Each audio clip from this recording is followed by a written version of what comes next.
Hi friends, വെറുതെ ഇരുന്നപ്പോൾ ഒരു അലമാര ഉണ്ടാക്കി നോക്കിയതാണ്. കാരണം എൻ്റെ സൈറ്റിൽ കാർപ്പൻറ്റർ ആ വീട്ടിലത്തേക്ക് ഒരു അലമാര ഉണ്ടാക്കി. അപ്പോൾ ആ അലമാര ഉണ്ടാക്കിയപ്പോൾ എനിക്കത് കണ്ടപ്പോൾ ഇഷ്ടപ്പെട്ടു. അപ്പോൾ ഒന്ന് വീട്ടിൽ ചെയ്ത് നോക്കാം എന്ന് കരുതി ഞാൻ സ്വന്തമായിട്ട്, കാരണം എനിക്ക് കാർപ്പൻറ്റർ വർക്ക് അറിയത്തില്ല, ഞാൻ ആ പുള്ളിക്കാരൻ ചെയ്യുന്നത് കണ്ടിട്ട് സ്വന്തമായിട്ട് ഞാൻ എൻ്റെ വീട്ടിലൊരു അലമാര ഉണ്ടാക്കി നോക്കിയതാണ്. അപ്പോൾ ഇത് സംഭവം സിമ്പിളായിരുന്നു കേട്ടോ. എനിക്ക് 2 ഷീറ്റാണ് വേണ്ടി വന്നത്. കാരണം 8x4 2 ഷീറ്റ് എടുത്തു. പിന്നെ കുറച്ച് വേസ്റ്റ് ഷീറ്റൊക്കെ വീട്ടിലുണ്ടായിരുന്നു, പഴയ വേസ്റ്റൊക്കെ ഉണ്ടായിരുന്നു. അപ്പോൾ അതൊക്കെ വെച്ച് തട്ടിക്കൂട്ടി ഒരു അലമാര ഉണ്ടാക്കാൻ നോക്കി. സംഗതി പൊളിയായി.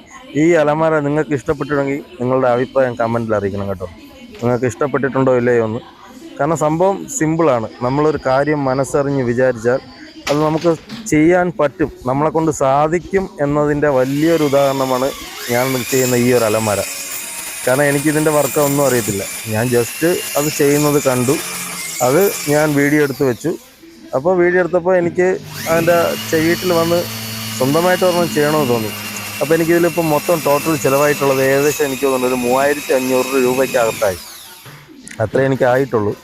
പക്ഷേ സംഗതി പൊളിയായിട്ടുണ്ട്. അപ്പോൾ ഒരു അലമാര എങ്ങനെ പോലെ ഇതുപോലെ ഞാൻ ഇത്തിരി നല്ല വലുപ്പത്തിലാണ് അലമാര ചെയ്തിരിക്കുന്നത്.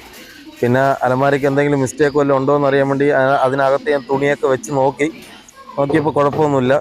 പിന്നെ അതിൽ കുഴപ്പമായിട്ട് എനിക്ക് തോന്നിയത് ഒരു മിറർ വേണമായിരുന്നു. അങ്ങനെ ഒരു മിററും സെറ്റ് ചെയ്തു. എല്ലാം സെറ്റ് ചെയ്ത് ഞാൻ ക്ലിയർ ചെയ്തിട്ടുണ്ട്. ഇപ്പോൾ നിങ്ങൾക്ക് ഈ അലമാര നിങ്ങൾക്ക് ഇഷ്ടപ്പെട്ടോ ഇല്ലെന്ന് അറിയത്തില്ല. ഞാൻ ഒരു മേക്കപ്പ് സെറ്റ് വെക്കാൻ വേണ്ടി ഒരു ഡ്രോ സെപ്പറേറ്റ് അതിൻ്റെ കൂടെ ചെയ്തെടുത്തു. അതുപോലെ തന്നെ ഇവിടെ ഇനി ഒരു മിറർ വയ്ക്കണം, മേളിലൊരു തട്ടും കൊടുത്തു. പിന്നെ അതിൻ്റെ പിടിയും ഹാൻഡിലും കാര്യങ്ങളും എല്ലാം സെറ്റ് ചെയ്ത് ക്ലിയർ ചെയ്തിട്ടുണ്ട്. അതിനകത്ത് തുണികളൊക്കെ വെച്ച് നോക്കിയപ്പോൾ നല്ല സൗകര്യമുണ്ട്, അത്യാവശ്യം നല്ല സ്പേസ് കിട്ടുന്നുണ്ട്. അപ്പോൾ ഈ അലമാര നിങ്ങൾക്ക് ഇഷ്ടപ്പെട്ടിട്ടുണ്ടെങ്കിൽ നിങ്ങൾ തന്നെ അതൊന്ന് അറിയിക്കണം കേട്ടോ. അപ്പോൾ ഇതാണ് ലാസ്റ്റ് ഫിനിഷിങ് സ്റ്റേജ്, ഈ ഒരു രീതിയാണ്. അപ്പോൾ ഇഷ്ടപ്പെട്ടോ ഇല്ലയോ എന്ന് നിങ്ങളൊന്ന് അറിയിക്കണേ.